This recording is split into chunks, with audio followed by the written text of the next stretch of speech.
Hello and welcome.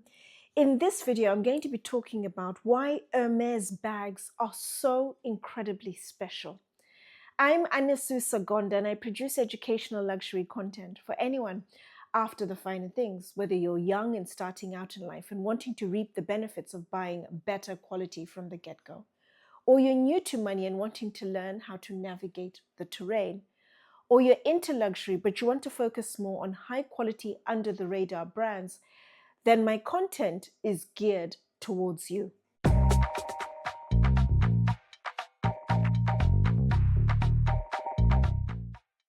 There are a number of things that make Hermès bags truly special.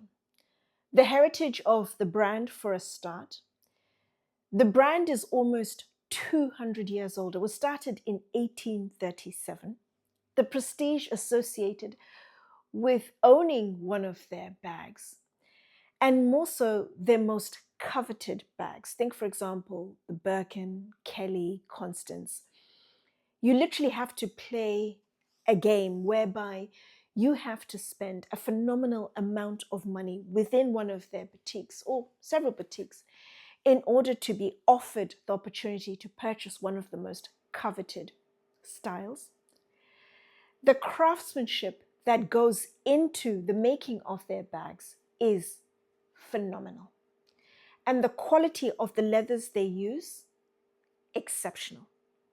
But I want to focus on one particular aspect, and that is the leather, and in particular a leather called Clemence. About 15 years ago, I bought my first Birkin, and it was made in Clemence leather. And I remember touching the leather and thinking, oh my goodness, it was supremely soft, it was supple, it was plump, and the grain pattern on the leather was really distinct, it was pronounced. And I thought to myself, I have never come across a leather as supremely stand out, as striking as the particular leather on the Birkin, the Clemence. And then fast forward about 7, 8, 9 years ago, and I did a search online on Google, as most people do. And I was trying to understand what sort of tannery crafts superior leathers like Clemence, for example. And I very quickly stumbled upon Reddit and Purse blog. And there were hardcore Hermès aficionados on both of those sites, and very quickly stumbled upon sites listing all of the leathers that Hermès use and the corresponding tannery that crafts that particular leather. So I, within a couple of minutes, found out that the Clemence was crafted by a French tannery called Rémy Carriat. I'm currently in France. I'm in Limoges, but I'm in the village, in deepest, darkest Limoges. And I'm here on the back of a trip I have made through France into Spain to see a number of brands and tanneries and so forth. And I've taken a few days just to gather my thoughts, write down all of my notes, make sure I don't forget anything, and maybe record a video or two. And Rémy Carriat is 3 hours south from Limoges. And on my way down, I reached out to them and said, is it possible to pick up some samples? I'd like some samples of your leathers. And they said, sure, come on over, made my appointment and went over to the tannery. And lo and behold, I was absolutely stunned when I arrived, because I had, when I requested the samples, I had said, would it be possible to also ask a few questions? Could I get an English speaker? And when I arrived, they said, yeah, sure. We'll take you on a tour around of the tannery. We are absolutely transparent. We have nothing to hide. Everything's out in the open. And we're more than happy to show you around and you can take pictures. That was absolute music to my ears. I honestly thought, goodness me, Christmas has come early. That what happened at Rémy Carriat was the equivalent of a Christmas present for me. And during the course of the visit, I didn't think it would be appropriate to ask about Hermès. They would have fairly extensive non-disclosure agreements in place, not only for Hermès or any of the other brands they craft leathers for. And I also didn't want to change the mood and the vibe, but I did ask a lot of questions and I was able to see the entire operation. And if anybody from Rémy Carriat ever sees this video, thank you for the time and the effort you put into my tour. It was absolutely amazing. And then afterwards, after reflecting for a few days, I thought, you know what, let me make content, because I think it would be really important to show my viewers firsthand when I say a leather is exceptional, it's outstanding, phenomenal, it is spectacular. This is exactly what I mean in terms of the quality of the leather, the hide they've worked with, that they've processed and dyed, and then the process it goes through and the ultimate product you end up with. I want to use this video as an illustration of that, so you know exactly what I mean firsthand when I say a leather is exceptional. I've encountered Rémy Carriat with a lot of the brands that I talk about, high quality under the radar. Think, for example, GUIBERT Paris. They have colors exclusively dyed for them. I've spoken about Pinal, but more so their totes, but they do have bags that are crafted using Rémy Carriat leather. Most recently, Le Tanneur, I've spoken about the Madeleine Hobo Bag in numerous videos. And the Hobo Bag is their top line bag, and it's made using Sokoa leather from Rémy Carriat. And I've also recently introduced another French brand to my channel, Prouesse by David Hanna, and they use leathers from Rémy Carriat. And the list is growing. There are other brands I've come across. Some have asked, I don't mention they use Rémy Carriat, but when I say a leather is exceptional, this is the level that I'm talking about. Rémy Carriat is located in Espelette, which is in the south of France, very close to the border with Spain. So it's essentially within the Basque region. So we had a lot of incredibly yummy steaks during our tour. Rémy Carriat is the last remaining independent tannery in France. All the other tanneries are owned by the big luxury groups because they want to be able to ensure the high quality and consistency of the leathers for themselves first and foremost. But what I discovered from Rémy Carriat is you can choose, amongst other variables, the quality of the leather. So they have 1, 2, and 3. 1 is the top, 3 is the lower end, but it's still very high quality hides. You can choose the quality of the leather that you'd like. And even after all the other brands have their contractually agreed quantities, there is still enough for everybody else because you can choose what you would like. Rémy Carriat was started in 1927. It's a family-run business and it's currently in the 3rd generation. There are a couple of things I'm going to center my entire video around. The first is the raw material, the hides themselves, exceptional quality, and I'm going to talk in detail about the leathers that they use. And the second component is how the leathers are processed, which is Rémy Carriat's magic sauce. Tanneries buy hides to process into leather in one of 2 ways. They either work directly with a slaughterhouse or an abattoir, and they buy raw hides, hides that are a byproduct of the meat industry. So the animal is slaughtered for its meat first and foremost. The tannery will need to treat the hides or else they will decompose. So they essentially will need to alter the protein structure of the hides. And to do this, they will need to treat them. Treatment can be done either chemically or it can be done naturally. Chemically, think, for example, chrome tanning. They will use chromium salts, they're blue in color, and you ultimately end up with what are called wet blue hides. Or they can use synthetic products and you end up with wet white hides, hides that are typically used in the medical industry. Or they can be treated naturally using vegetable tannins. Once the hides are treated, they become durable, they're flexible, but most of all, they are rot resistant. Alternatively, the tannery can buy wet blue hides, so hides that have already been tanned, which is exactly what Rémy Carriat does. Rémy Carriat specifically doesn't tan its own hides because tanning creates a lot of pollution and they want to avoid that. And so they work directly with their own wet blue supplier. And they source specifically when it comes to the Taurillon, which is what Clemence originates from, the bull calf skin. It's bulls that are young. They're typically a year old. They are specifically male, and that is because the male hides are thicker. They're about 4 to 4.5 millimeters in thickness. And it's bulls that have been reared specifically in northern Spain, in Catalonia, or in Switzerland. I asked Rémy Carriat why specifically, and they said, well, firstly, Animal welfare in those two areas is incredibly high. They're well fed and watered and looked after.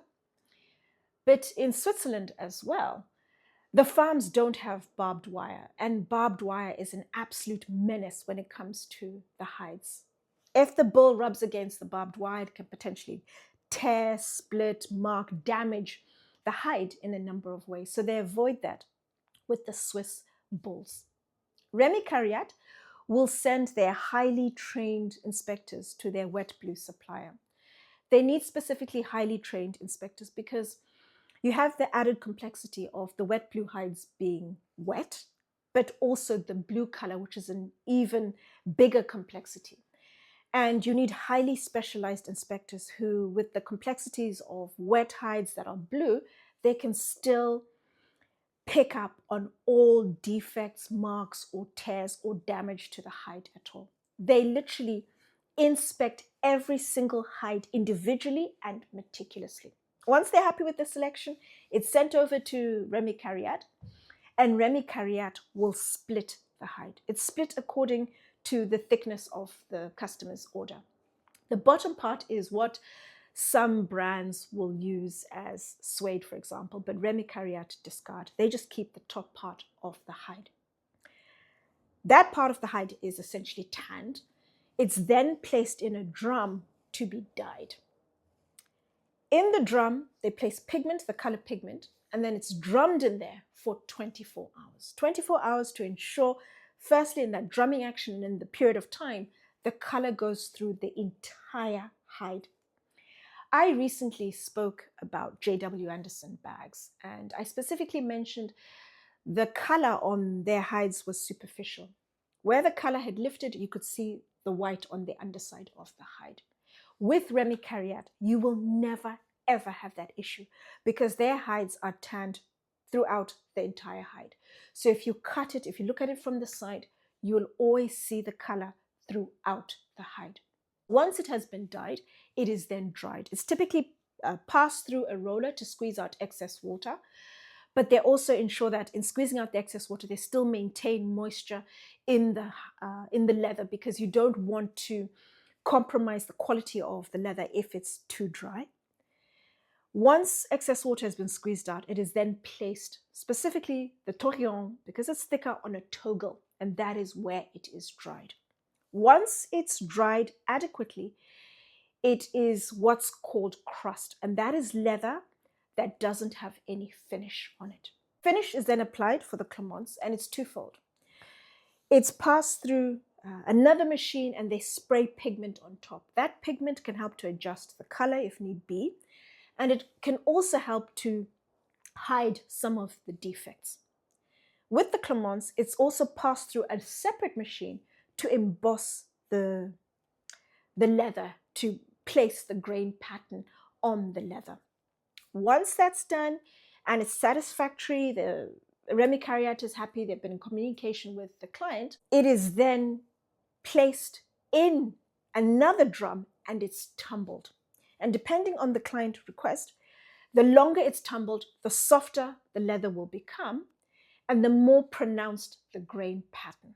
Once that's done, if the client is happy, it is then graded and then tests are done. If it passes the tests, it can be tested to see how the leather will perform in extreme weather conditions, high temperatures, low temperatures, extreme humidity, for example, sunshine.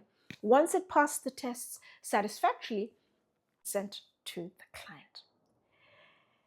When we're going through all of the processes, we estimated all of their leathers typically go through 40 to 50 different processes. A high number of processes, and every single process is done incredibly meticulously. I just went through a very broad overview. After the tanning, the dyeing, the drying, the crust, and then the finish is added, and then they test the leathers, for example. But at every single point, quality control is done, and it has to be passed at the highest grade. And there's constant communication with the client to communicate colors. Are they happy with the softness, the grain pattern, for example, how pronounced it is? Constant communication throughout and constant quality control throughout. If at any stage the leather doesn't pass the quality control, that process is repeated Or if it doesn't at all, it's discarded and they start the order again. I'd imagine the leather is not thrown away, but it may be completed and then sold as part of stock that they already have in stock, and the client doesn't necessarily have a say in the parameters, for example. It goes through the processes, the quality control, it's all done to a high standard and constant communication with the client. Their leathers are not cheap. You're paying a premium for an incredibly highly and well executed product. On top of that, Rémy Carriat are part of the leather working group. They are incredibly environmentally and socially aware, which is exactly what I would expect of modern day luxury. Environmentally, for example, they don't tan their own leathers. The chemicals they use, they're not harmful to the environment or to their staff. Socially, for example, they ensure that the staff have all the appropriate attire to wear. They have, for example, earplugs where they have very noisy machinery. They're paid well, good working conditions. In the summer, when it gets very hot in Espelette and the surrounding areas, for example, and the tannery gets very hot as well inside, the workers typically will start earlier in the day, 5, 6 a.m. in the morning, and they finish earlier, 12, 1 o'clock in the afternoon, and they're free in the afternoon when it becomes incredibly hot. What also stood out, and I was absolutely stunned, is every single one of their hides is traceable. Traceability is absolutely important to the brand, and it's done incredibly well. Every single hide has a serial number, and you are able to trace every single hide back to the supplier and the precise cow, the time and the date. All the information you need is on the serial number that is on every single hide.